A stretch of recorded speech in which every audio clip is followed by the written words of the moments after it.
将那玉简细细看了一遍，就直奔那晋西坊市而去。所谓的晋西坊市，其实就是用一种高明的隐匿法阵，常年将晋京城西部一条偏僻街道遮蔽起来的一小块区域。韩立出现在坊市入口处，轻易通过凡人无法发觉的隐形禁止，人就蓦然出现在了一条稍清冷些的街道上。当然这个冷清只是相对外面熙熙攘攘的凡人而言，一眼望去，街面上起码有数百名修士正在两侧的一些店铺中进进出出。韩立没用神识仔细扫描整条街道，也知道在拍卖会即将举行的日子里，整个晋西坊市肯定有元婴级别的修士坐镇，否则这么大的拍卖会不是那么容易组织起来的。心中这般想着，韩立缓步而行，目光向两侧扫视个不停。在这个晋西坊市，明显和韩立在大晋南部看到的坊市有些不同。坊市两侧几乎全都是那种2、3层的高大楼阁，仿佛个个财力雄厚，都是不小的商号。不过有些阁楼名字，韩立还真的在其他坊市见到过。看来大晋修仙界有些实力的商号都会在这里开办分号。既然这样，也没有什么仔细鉴别的。韩立带着身上需要收集的几种材料清单，当即一家家的上门询问起来。但到了现在，还未被韩立弄到手的东西，自然是每一样都珍惜之极，哪是什么容易找到的。韩立并未心急，原本也并没有指望能在坊市中轻易找到所需的材料，也只是顺路顺势而为罢了。他来坊市其实另有一件事情要重新做，参加拍卖会肯定是需要大笔的灵石才可。韩立原先身上的灵石也的确不少，但是经过化身的蒙面修士收集其他材料的时候，却已经花费了大半出去。如今面对这种大型的拍卖会，身上所剩的灵石自然不够了。韩立是打算找一家大型商铺，出售一些珍稀物品，好换取一些灵石来用。因为所需灵石数量极大，出售的对象自然要实力雄厚才可。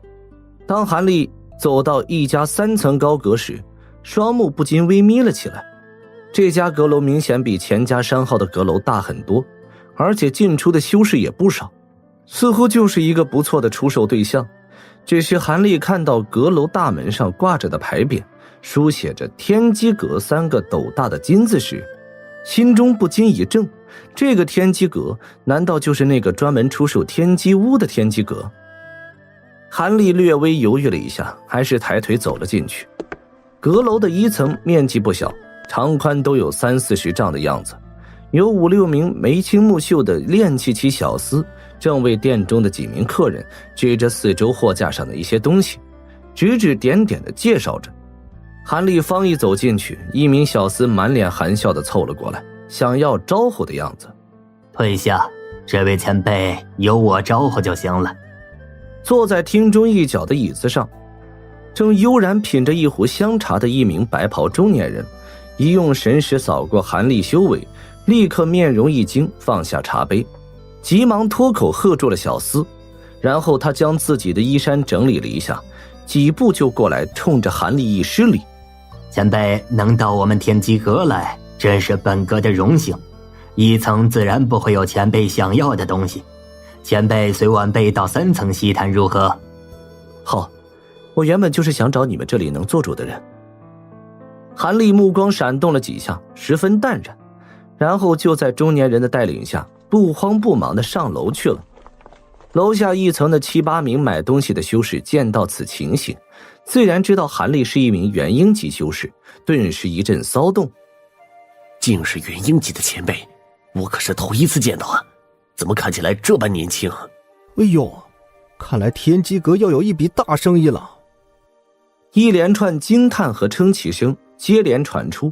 天机阁的3层并不大，只是布置的典雅别致一些，并且还有2名年轻貌美的女修，一见中年人带客人进来了，立刻沏上了一壶好茶上来。前辈请尝一下，这是本阁重金收过来的物语灵茶，别有一番滋味的。茶不着急品，还是先看看我想买的几种材料，贵格是否有卖。说实话，我已经跑了前面不少家了，都没有收到其中一种，对你们天机阁也没有抱多大的希望。韩立看也没有看什么雨雾茶，平静地说道，接着袍袖往桌上一拂，一枚绿色的玉简凭空出现在了桌面上。既然前辈如此心急，那晚辈就先看看了。不过既然前边几家都没有前辈所要的东西，看来这些材料应该都不是一般之物了。中年人闻言一笑，当即伸手将玉简一招，将它吸到手中，然后在神识沉浸其中看了起来。片刻后，中年人脸色微变了起来，韩立则面色不惊。这种情形在前面几家店铺的掌柜脸上已经看到过很多次，谁让他想找的这些材料无一不是世间难寻的东西，甚至其中还有2种材料普通的修士连听都不会听说过。怪不得前辈在前边商铺都一无所获呢，这些材料的确不是普通商铺能进到的。除了其中的雷灵石，本阁还存有一小块外，其余的本阁又无能为力了。你有雷灵晶？原本韩立已经做好了失望的准备，一听此话，脸上却露出了惊喜之色。不错，前辈也是来得凑巧，这块雷灵石也是本阁刚刚收到的，不过其中有些麻烦。这块珍稀材料也不是本阁所有的，而是和本阁交好的一位元婴期前辈存放在本阁，准备用来交换其他东西的。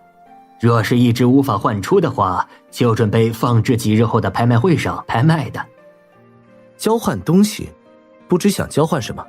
我手中正好有一些东西可以用来交换。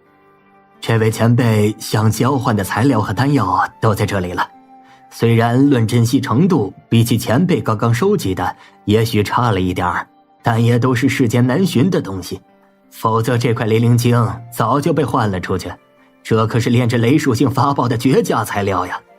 中年修士对韩立此言并不感到吃惊，开口提醒，就将早已准备好的一块玉简拿了出来。韩立将玉简拿到手，不置可否地用神识查看了起来。白袍中年人小心地观察着韩立脸上的表情，想从其中看出些什么。只可惜韩立面上神色始终不变，根本看不出任何异常，这让中年人心中不禁有些失望，和暗自嘀咕起来。眼前的这位姓韩的元婴期前辈到底是什么来历？不但外表看起来如此的年轻，要收集的材料还都是如此的稀有。按理说，修为进阶元婴期还能青春永固的修士固然不少，但大都是女修士而已。男性修士纵然也有能保持容颜的，但他似乎也没有这等容貌和打扮的老怪呀。难道真是新进阶的元婴修士？这位白袍中年人虽然感应到韩立是元婴期境界，但稍具体些的修为判断就如同一团雾水一般，无法在韩立身上看清楚，只知道似乎比他以前见过的那几名元婴期修士还要强大些的样子。这也是他会尽心接待韩立的主要原因，否则一般的元婴修士以天机阁的背后势力，还真不用他过于讨好。这位道友所需要的东西，我的确能提供1-2种，不过具体怎么交换，还需要看过那块雷灵晶才可。灵晶品质太差的话，我拿来也无用。这个自然。这样吧，前辈，这笔交易事关重大，傅前辈就住在附近的坊市，我这就发出传音符，让2位前辈亲自见面，协商交易的事情，如何？傅前辈，好，我也想见见这位傅道友。我需要的灵晶数量越多越好，看看这位道友身上还有没有多余的雷灵晶。韩立略一思索，就一口答应了下来。在他看来，对方能弄到这种珍稀材料，说不定手上还有其他材料，见上一见，亲自询问1-2也好。既然这样，前辈稍后一下，我这就传信出去，傅前辈片刻就能到的。中年人没有迟疑，一抱拳走出了3层大厅。韩立这才悠然地品起茶，轻抿了一口，觉得醇香甘甜，果然不同凡响。片刻后，那名中年人再次走了进来，自然是已经发过了传音符。这时品了2口灵茶的韩立打量了一眼面前的中年人，开口问道：你们天机阁是不是盛产天机屋？我听说贵阁炼制的高阶天机屋可以将一座洞府炼制成8丈大小，随身携带，而且还可以在上面直接附带一些厉害的禁制，真的有此等事情？嘿嘿，天机屋正是本阁的特产法器，不过前辈所说的那种天机屋可是本阁最高等阶的天机屋，应该叫天机府才是。这种天机府所取材料过于稀有，原本就没有炼制多少出来，现在除了寥寥几件非卖品外，其余的早已出售一空了。非卖品？为什么？你们天机阁炼制此物不是出售的吗？不瞒前辈，剩下的这几件无一不是天机府中的精品，无论大小以及上面附带的禁制，都远不是前面出售的那些可比的。所以这些天机符是上面专门可以留下，同样只能用一些稀有的东西来换的。也是以物换物，这倒是有些意思。不过这倒也无妨，只要你天机阁真的有如此神妙，我倒是想换取一件。道友能否先取出几件，让韩某先见识一二？几件？前辈莫说笑了，本阁即使是进京的主商号，也只存有1件而已，而且还是本阁的镇阁之宝，其余的几件则放置在了其他分号中。不过本阁的这件可是阁中的炼器大宗师华云子亲手炼制出来的，论功效在所有天机府中都是数1数2的，光上面附带的禁制就足可堪比一件高阶古宝的。而且在下只是阁中一个区管事，没有权利动用此法宝的，此宝是由阁中的王长老负责的。